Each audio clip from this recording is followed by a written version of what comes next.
Welcome to Toys Titles Down Under Dynasty Edition with myself, your host, at Life from the Ben, and with me, as usual, my co-host, at FF Doormat. How are you today, Matt?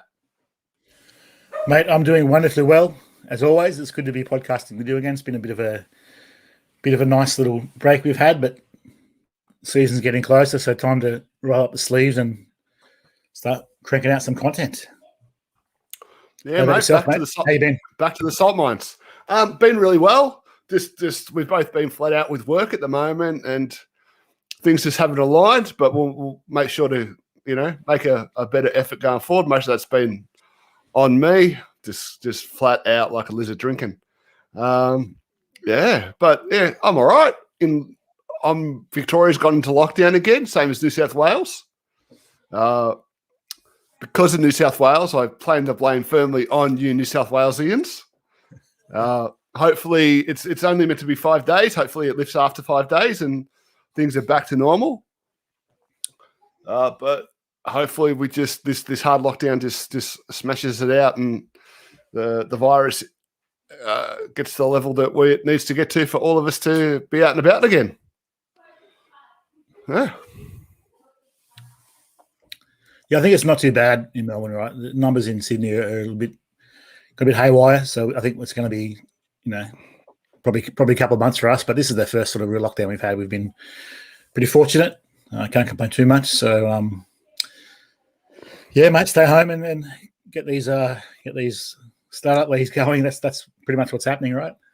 Yeah, exactly. So the premise of today's episode was we were going to talk about players that we think will come into the positional top 12 finisher at that position. So finishes a quarterback one, running back one, wide receiver one, and players who we think will drop out of that conversation this time next year. And the ADP we are going to use for this exercise is the ADP that Sleeper, the fantasy site Sleeper, provides. It's got that on Twitter for anybody to use. I think it's the best ADP to be doing for this episode, this kind of exercise, because of the sample size of the ADP. Massive sample size, obviously, being Sleeper's ADP. And I think it's more reflective of fantasy leagues overall. You've got your hardcore users, your casual users, your home league kind of leagues. So I think it's a great ADP to be using for this kind of exercise. And probably that ADP we would use for exercises like this going forward whilst they continue to release it. So, Matt, did you want to jump right into it? Do you think that we should share the screen while we're discussing, or... Yeah, mate. Yeah, we can do it. Yeah, you want me to... All right. Mate, I'll go to your leadership. What do you reckon? I'm happy to do either. Now let's. One thing I do need you to do is just to change those filters, because I'm not having much luck clearing these Google Sheet filters for whatever reason. Rookie error. So rookie error. It's all good. All right.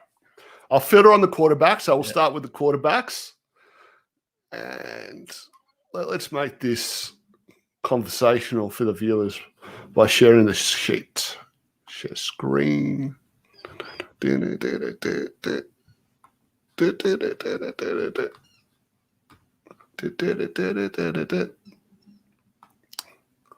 share that? See that? Can you see the ADP now? Got it. Yeah. Beauty. Okay. I think that's the June. I think that's the June tab there. Yeah. My bad. It's the wrong one. Let's go to here we go. This is the latest ADP from Sleeper, July 13th, 2021. And we are going to talk about, first off, the quarterbacks we think will drop out of the quarterback one conversation and the quarterbacks we think will come in. So, Matt, who do you have dropping out? So I think this one, we both said the top 7 we think is pretty much going to stay the same in some order next year. So they're pretty much set in stone. And then it looks at the bottom the one on 5, I guess. So for me, it was Russell Wilson just because of his age. I think he's going to be 33 next year, 32, 33 next year. So he's getting older for the quarterbacks. And I just think as long as Pete Carroll's there, they're going to let him throw early and then just restrict him as they do, which would be such a shame because he's got a ton of weapons. He's great talent. He creates mismatches, 101. So it opens up his wide receivers. So just putting all that together with his age, we're really just in Dynasty and with his coach and that run-first offense towards the end of the year when it really matters. I think a few of us have been scarred. I sort of owned him in a couple of leagues in the finals, and he's got me a couple of donuts. So maybe it's a bit of hate from my side, but I've got to leave Russell Wilson out of the top 12. That's a fair call. The age combined with, I think is he turning 33? I think it's 33. Yeah. Yeah. And he's on the smaller side, and he uses his legs a little bit. And then you've got the run first nature of the Seahawks offense, or at least what Pete Carroll pertains that they want to be. So I think all those things make sense. And when you just look at some of the young names, he just seems like the obvious one to drop out because, as you mentioned, Mahomes, Allen, Murray, Jackson, Herbert, Dak, Lawrence, I can't see those guys going anywhere. Certainly not out of the top 12. No way. Yeah, it takes something major, like to get any of those guys down that far. So, much more likely that we're just ageist pricks and we drop Russell Wilson out.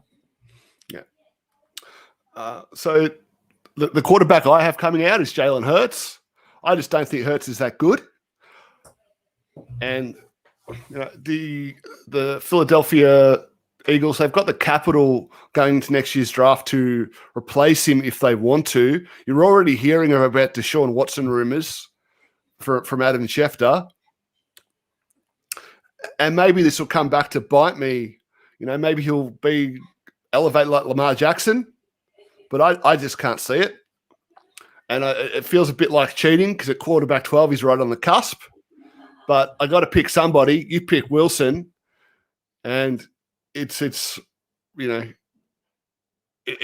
nobody else that I feel really, really certain about is going to drop out, and I feel really quite confident that Hurts won't be in the top 12. Yeah, look, I can see that argument. For me, I think he stays there or thereabouts. I think the guys we sort of spoke about, the only other guys would be these rookies. Maybe Lance or Fields, if they don't get much playing time, might sort of drop out. I doubt it. So, look, I do like Hurts. I think he stays there, but I can see why you're fading him. And Matt, talk about the quarterback you have coming into the top 12. Well, for me, it's Zach Wilson. I think he's going to start game one. I like his talent. I like what they're building around him. He's got a couple of good pass catchers there. Michael Carter. I like Michael Carter. And I think the Gase effect is just going to lift that whole franchise. We saw what happened when he left Tannehill. And so I think if he went to a different organization, he'd probably be higher already. Maybe not in the top 12, but he'd be there or thereabouts. I can't understand why he's not a bit higher. But for me, I think he's going to push into that, even top 10 really. But for this exercise, I'll have him at top 12 next year. The hate with Wilson is people just didn't know him like they knew Fields or Lance. I mean, even though Trey Lance went to a small school like North Dakota State, we've been talking about Trey Lance for a couple of years. Justin Fields we've been talking about since the end of the league. Zach Wilson came from nowhere out of BYU, right? And I think that's why that combined with the fact that the Jets and their recent history are the things pushing him down, I think that he shouldn't be that far below the other quarterbacks, Fields and Lance as far as ADP. All the whispers that have come out post NFL draft seems like most teams had him firmly as the quarterback too. So we'll see how that plays out. The quarterback I have going into the top 12 is Tua. Remember, 18 months ago, it was all tank for Tua, right?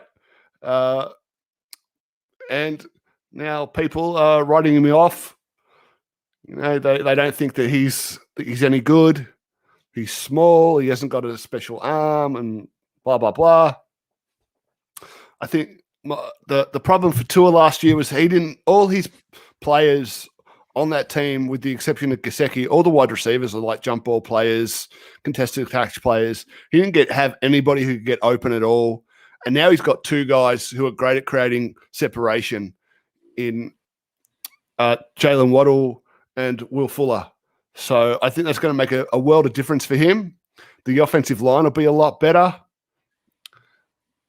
I'm expecting a really, really good year for Tua, and I think he will be a quarterback one in ADP going into the 2022 season. Well, I like that. I think he was also kept on a bit of a short leash too. They didn't really let him do too much, probably because of his injury, but they sort of just didn't let him throw too much. And then I think just him taking over without Fitzpatrick being there, his presence is going to take a bit more leadership. And I like that too. I can see him really coming up. Just a question without notice. Aaron Rodgers doesn't play this year. Jordan Love steps in. Maybe not in the top 12, but how far are you moving him up if he stays healthy and he takes over from day one? Because I know you do like your boy Jordan Love. I really like Jordan Love. I think he's really talented. I'd take him over Mac Jones. I'm sure I've said that before. If he starts the season, I see him entering that mid QB2 range quite easily. I think if we knew he was starting today, he might already be there, right? Like if Rodgers was traded tomorrow, he'd probably already be there. But I'll say around QB 16, QB 15. I think he'd move all the way. I think he'd move all the way up there. Green Bay has a good ecosystem for a young quarterback. Weapons, offensive line. So you got to put him. You got to put him ahead of Tannehill, ahead of Stafford, ahead of Rodgers, just on the age alone, right? That young and starting in a good organization. So he's there or thereabouts, isn't he? QB 13, 14, 15, sort of in that range. In startup ADP, the way I draft, and with the productive struggle, yeah, he'd be ahead of those guys for me. Not if I had a win now roster, I wouldn't necessarily trade those guys for Jordan Love.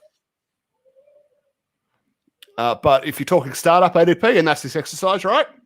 Yeah. Talking startup ADP, for me, he'd be ahead of those guys. Makes sense.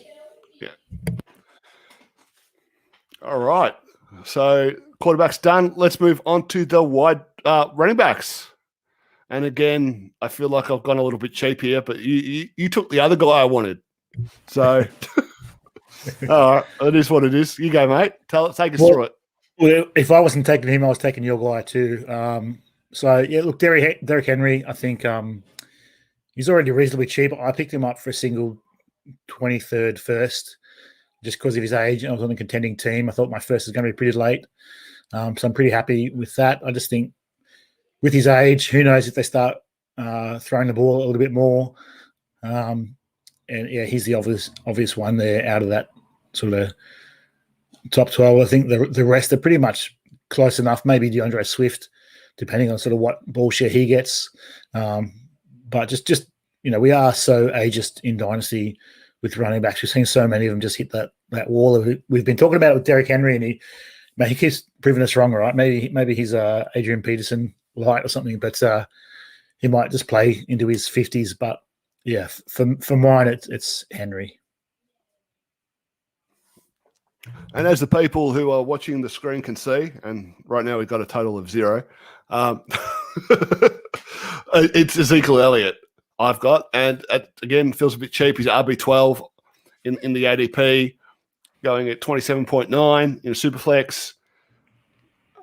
He had a down year last year. Now, I think Zeke will have a really good year.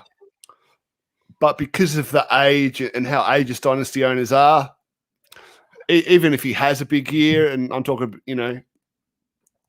1,400 rushing yards, 400 yards receiving. I see him dropping out of the top 12 in positional value. And yeah, I mean, he might even do that before if startups keep happening, he might even do that before we enter the season. You weren't swayed by his skinny workout video? Did you see him? Look, I think he's looking pretty shredded. It's encouraging. I think he's going to be super productive this year because Tyrone Smith's going to be back. That O-line, it has to be healthier. It has to be a better situation for him. But in the RB1 conversation, I just don't think he'll be there in startups. 27.9. So basically kind of early third round pick. No, I think he'll be a tremendous value next year. And could finish still be a top 12 finisher this season and next season. But as far as being drafted there, I think those days will be over come this time next year. Yeah, I think, look, a lot of these young guys are going to push up ahead of him, right? Javonte Williams, maybe Miles Sanders gets back up there, Travis Etienne, Hilaire, Mixon, a lot of youth pushing up, and he's getting older. So I like that take as well. And that's a great segue into who is your guy coming into the top 12? For me, it's Mixon. I love the situation. Just waiting on him to deliver. Hasn't done it yet, but I think this is his year, right? If this is not going to happen this year, it's not going to happen. He just needs to stay healthy. There's no competition there for touches. Jamar Chase, absolute superstar, can open up that field. Burrow is there as well, so hopefully he can stay healthy. And I with that much volume in a bad offense, as a pass catching youngish running back, I think he skyrockets, and I think he's sort of a steal if you can get him. I know a lot of people are high on him, so you can't get him too much. But if anyone's fading him, just come into my office. I'll snap him up all day long.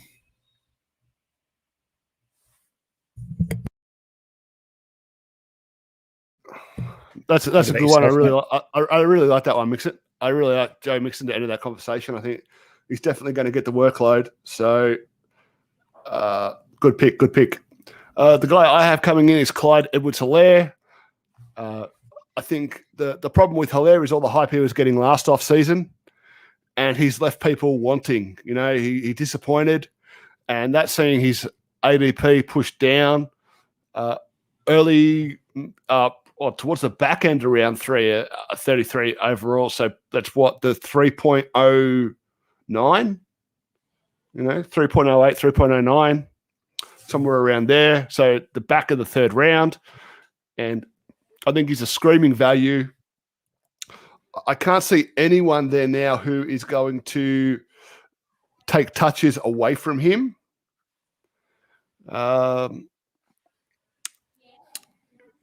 I think he's going to get a full workload on that roster on the Kansas City Chiefs.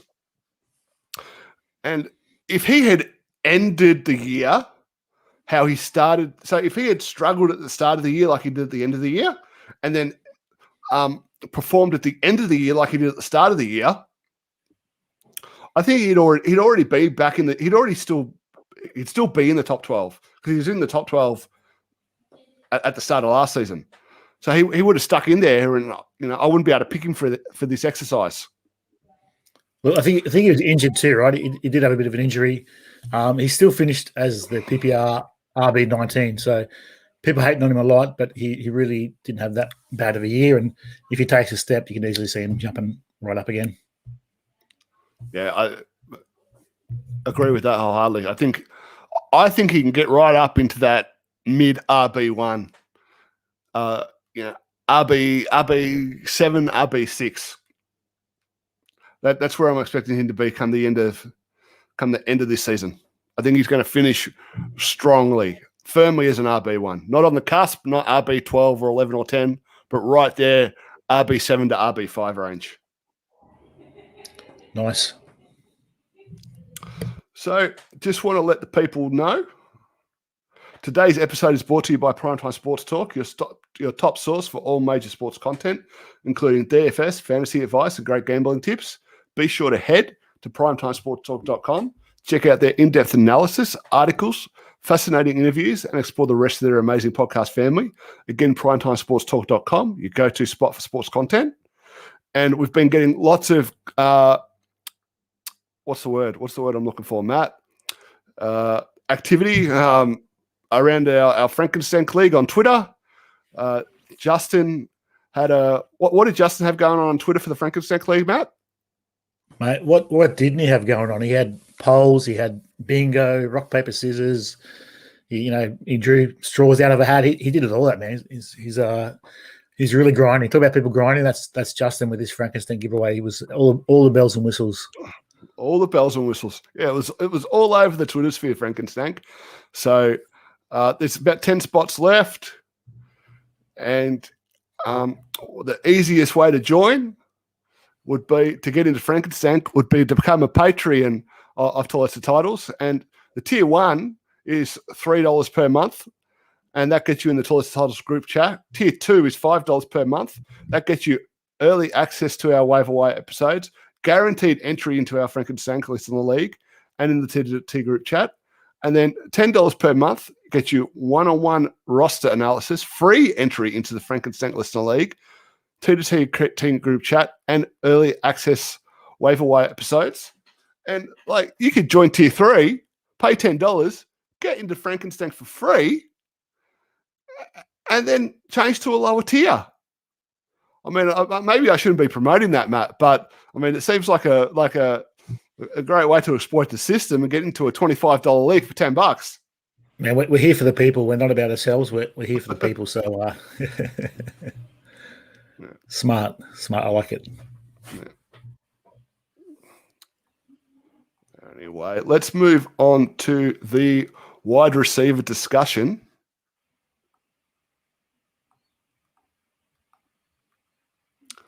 Matt, take us through the wide receiver you have dropping out of the top 12. Look, for me, this was a bit hard for me, but I settled on Michael Thomas. I do like the talent, but just that situation is a little bit unknown. I had a bit of a poor year yesterday, from the overall consensus, wide receiver 1. And he was going in the first round too, right? Last year. He was probably the only early wide receiver going in that first round to now already be the wide receiver 12. And I think if Taysom Hill is a starter, it hurts him. I hope he's not, but I just think that with his age as well, is probably the guy I'm going to have to fade, and he probably doesn't fall far, but a couple of these young studs move up a bit more.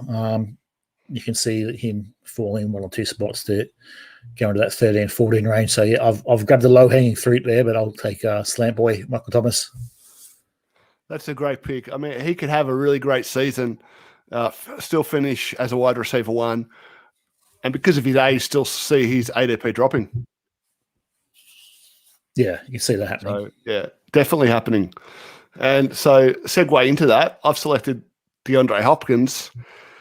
I think he's going to have a big year, but then he turns 30 next June.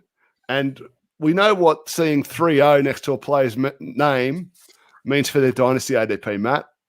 Dirty 30. Right? Dirty 30. It just means it's just going into the shitter. It's done. It's getting flushed. Yeah, get flushed. I don't really know what else to add because I think he's still going to be really, really productive. I tried to sell him in console wars, as I said several times. Multi-copy league, people were just trading left, right, and center, and I got no nibbles. I got some really, really poor offers. No one was interested. And it's got to be that age because on talent and situation, there's not much better talented. There's not many better situations really. So we're just ageist, aren't we? Yeah, I might take advantage, try to send you a couple of trash offers there to get him. I think he's going to be super productive, but I just think turning 30 years old, he's going to drop out of that top 12 just because of the 3-0 next to his name. In Dynasty Underdog listener league that we did that startup. He was already wide receiver 10 there. And I think it's precipitous. It's the beginning of the end.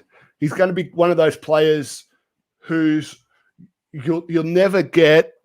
If you wanted to trade him, you're never going to get the value that he gives your roster in terms of points is never going to be what you get in a trade for him going forward. Yeah, I think specifically because he's not hurt, right? Some of those older guys, Julio, Mike Evans, not that he's that old, but they do get hurt. But he's been on fire. He's been fit. So you're not gonna get what he's worth back unless if you're rebuilding, you might bail on him now. But otherwise, he's probably going to die on your roster because no one's going to give you a decent offer. Nope. Except maybe, for me, I always send great offers. Yeah, you send fantastic offers. Look, I think part of a package, maybe use him as part of a package, in a big kind of trade, and that's the way to approach these veterans, Who do you have coming into the top 12? For me, it's Ayuk. I sort of ummed and ahed over a few players. I really wish Jamar Chase didn't go to the Bengals because it'd probably be T. Higgins. I know you're really high on T. Higgins too. But for me, Brandon Ayuk, I just think the hype already is great, and he had a bit of a spotty injury-filled season. So if he stays fit and with hopefully Trey Lance throwing some bombs to him and that offense taking a step, I think he can jump right up. The hype will be unbelievable. He's got some real truthers out there for him. I do like the talent, and I like the situation. So I think, for him, he could jump into that late wide receiver 1 territory. Yeah, agree for sure. He's got all the talent in the world. It's sneaky crowded though, that 49ers, right? Sneaky crowded. You've got Debo, you've got George Kittle, you've got all the running backs. Kyle Shanahan's not going to force the ball anywhere, is he? He's going to exploit the matchups that are available to him on the field. So that's the one thing that kind of leaves me a bit trepidatious around Ayuk. Yeah. Like I said, look, I'm not a Ayuk stan. I just I do like him. I like the situation, I like the talent. But I know people they just love him, right? People just would die for him. So I'm sort of banking on that a little bit. If he has a productive year, stays fit. I think that might just be enough to push him up with these guys taking him super early. Great call. The guy I have who is wide receiver 15 in this ADP, and it's DJ Moore. I think anybody who has watched this show or listened to this podcast knows how high I am on DJ Moore. I think I've got him as like my wide receiver, 7 or 8 overall in my rankings. I think that he's going to have a massive year. He'll still only be, I think, 25 years old going into next year. And he's going to firmly move into that mid wide receiver 1 conversation. I feel very, very, very confident that he's going to finish his around wide receiver 6 or 7. And his ADP will be there this time next year. I'm expecting a 100-catch season out of DJ Moore. And I think we're finally going to see some touchdowns too. Because Sam Darnold's going to be a lot more aggressive than Teddy Bridgewater. Curtis Samuel left that offense. I know Christian McCaffrey was hurt all year, and he's coming back. But Curtis Samuel is close to 1,000 receiving yards. So there's yards there to be had in that offense. And I think those yards and catches, while Terrace Marshall assimilates to the NFL, I think a lot of those are going to go to DJ Moore, and he's going to have a big year. Yeah, I guess for me, I like DJ Moore. I do like Robbie Anderson a lot too. So I think Anderson just takes a little bit away from him again, similar to last year. But I like Sam Darnold. I really rate Sam Darnold. So I think you can see we're just a bit of improved quarterback play. If they can gel early, you could see him jumping up. So excited to see Sam Darnold in that offense. with a creative offensive mind and really good talent around him. Yeah, I agree. He's still so young too, right? He's super young. So I hope he has a long and he just turned 24. I mean, full context, Carson Wentz was 24 in his rookie season. Yeah, there you go. Yep. So still, I mean, where would he have gone if he had gone? If Sam Darnold had gone to, I think I heard this on Lockdown NFL. No, the Williamson and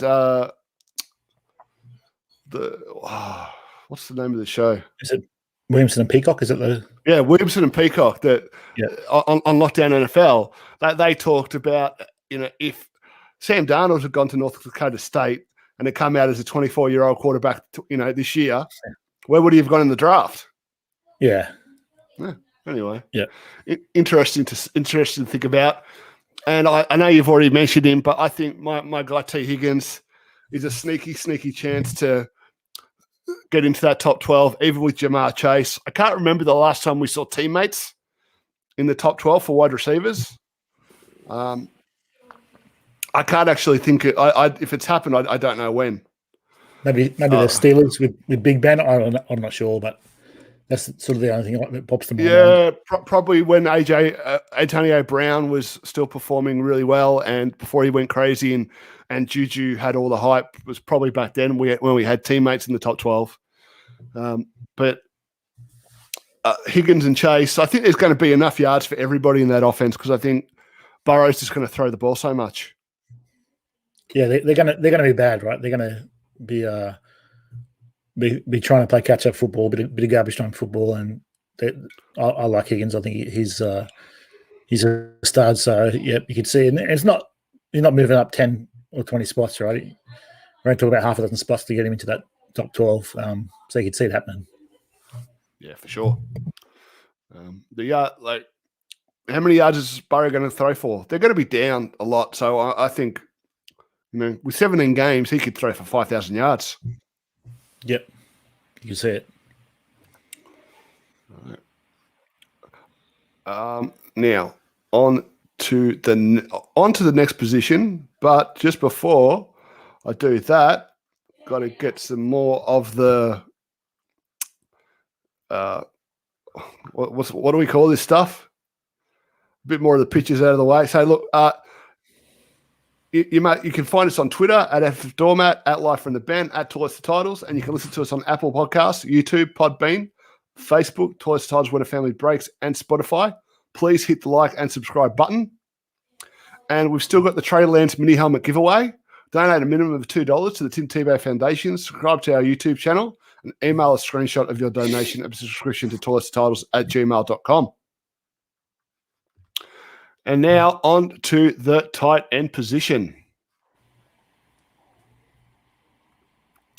Matt, I think we fought over who was going to drop out here.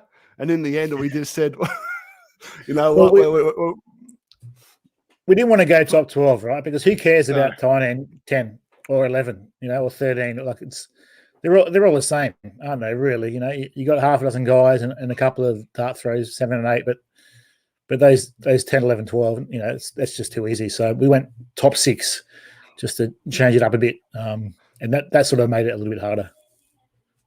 It did. It made it a little bit harder, and we could both only feel confident about one player dropping out of that top 6, and that's Mark Andrews. So why do you think Andrews is going to drop out of the top 6? Look, I think just on the increased competition there, I think Shoaib Bateman, I think he is a superstar. He's going to get plenty of ball. I think there's still a run-first offense, and you do have Tyler Wallace there as well. So that, and considering he's already, is he tight end 5 now? So I think these younger guys move up. I think Hawk takes a step, could easily be a top 3 tight end next year. So yeah, that's why I went Andrews. What about you, Matt? Why did you steal my pick? Oh, I steal your pick? Excuse me, sir. Andrews, in games where he didn't get a touchdown, he wasn't that productive from his receptions and yardage point of view. And like you said, with all the additional weapons that they've added, Sammy Watkins, Rashad Bateman, two guys who I think will have solid seasons for the Ravens, definitely going to take targets away from Andrews. I can't see him maintaining his ADP with those guys. I think Watkins and Bateman will be the top two targets in that offense. Yeah, we're still expecting to be a tight end one, right? We're not saying he's going to fall out of the top 12, but just out of the top 6. Yeah, so he's tight end not one. falling far. No, he'll still be a tight end one, but how much difference is there between tight end 16 and tight end 10 in points per game to be that tight end one? Not much. Yeah, not much. And Rashad Bateman, superstar, good to go. Sounds like you've been listening to too much Generally Aware at Fusion FFB with the Rashad Bateman love. Yeah, look, I think I sort of faded him early because of his landing spot, but the longer I've sort of thought on it, the longer I've sort of changed my feelings on it. And yeah, I do really like him. I do like the landing spot, and I hope they start throwing a bit more. I think Lamar is a bit of an underrated thrower, and yeah, I think he's wheels up for Rashad. So if the Ravens do throw more, say they threw about 400 times last year, if that goes to 500, do you still think Mark Andrews drops out of the top 6 tight end conversation? Look, I think he does because Hawkinson's coming for him. Fant is coming for him. Goddart's coming for him. Gesicki is coming for him. I think all these young players are, in good offenses, or they're the only option and they're super talented. So, I think we're both really high on Hawk. So you could easily see him becoming a top 3 tight end next year. Yeah, I definitely agree with that one. I think even if he increases to stay in that top 6 conversation, he probably needed an 1,000-yard type of season, because I think that's what you're going to get out of Hawk. I think Fant's going to get close to that. And those guys are going to just have so much hype around them if they approach those kind of numbers. Whereas the Ravens is just so crowded now. Well, there's no way he's moving into top 4, right? Kelsey, Kittle, Pitts, Waller. That's set in stone. You can forget about that. So it's the rest of them that are, yeah. Well, that's an interesting point. Do you think the top 4 stays the top 4? I think barring injury, it probably does. I think Kelsey's getting older. I've seen a couple of guys sell him to what I thought was pretty cheap in some really tight end Superflex premium leagues. But he's still going to be productive. He's got probably the best situation. I think his cap hit's minimal to cut him, but obviously, they're not going to do that. They're not going to save much money by cutting him. So I think he plays long and he stays productive. So I can't see him really dropping out of the top 4. And if Kittle stays healthy, he'll be right up there as well. Yeah, I think Hawkinson enters that top 4. I think one of these guys drops out. I think it's Waller or possibly Kittle with all the extra weapons on San Francisco. I could see Kittle's yardage dropping, to the 900, 1,000 range, and him falling out. Kittle reminds me of Gronk in a way that I'm not sure if he's long for the NFL. I know Gronk's back and he's playing again, but he's not the player that he was. And we talk about tight ends. Tight ends play and they're elite into their mid-30s. The way George Kittle plays, I don't think he's going to be an elite player like Kelsey is at 33, 34 years old.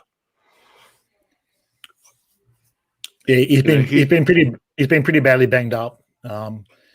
So you could see that happening. Yeah, and I hope it doesn't. But yeah, you could see it happening.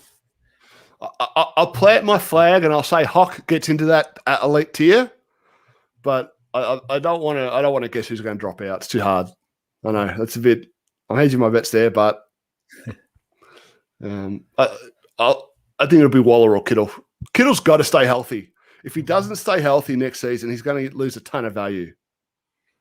Yeah, well, if the Lions get a quarterback upgrade too, if they move on from Goff and they get a quarterback upgrade, Hawkinson's had a good year. You can see his price skyrocketing.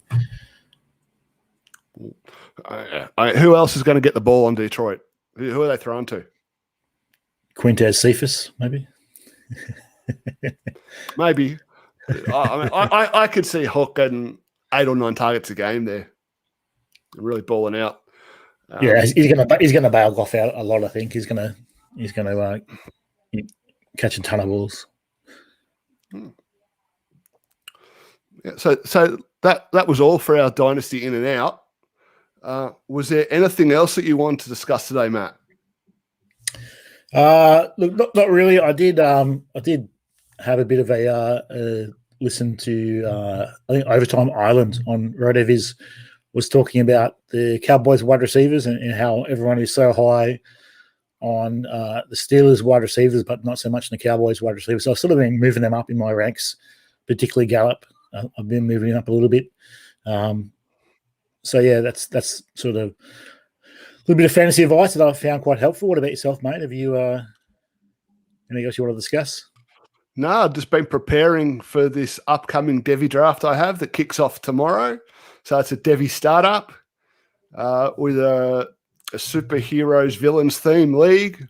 Really excited for it. Brandon, who we've had on previously, is the commissioner of this league. Cap of 50 Devies. Sure, I'll be talking about it a little bit on some upcoming podcasts as the draft goes on. Nice. I've got a bit of Devi's strategy, which let's save for a future episode before your startup starts. But I'd like to maybe pick your brain so you think about it, and we'll later on in the year we can float it. For sure. Sounds like a plan. Bit of a teaser. Bit of a teaser for the people. Give the people what they want. Anyway, that's us done for this episode. We're going to enjoy the rest of our lockdown weekend. And I hope, everybody over in the States has a great weekend. Matt, do you want to wish the people farewell? Farewell, guys. 20 days, less than 20 days till football. So loving that Hall of Fame game. It's actual football. About 19 days left, so it's coming. Oh, wait, have you got your renewal email for NFL Game Pass? I haven't got it yet. But I did see you can renew already. So how about you? If you Yeah, I got my email, mate. Maybe it's in my spam. I better check it. Check the spam. Anyway, people, have a great weekend. Ciao.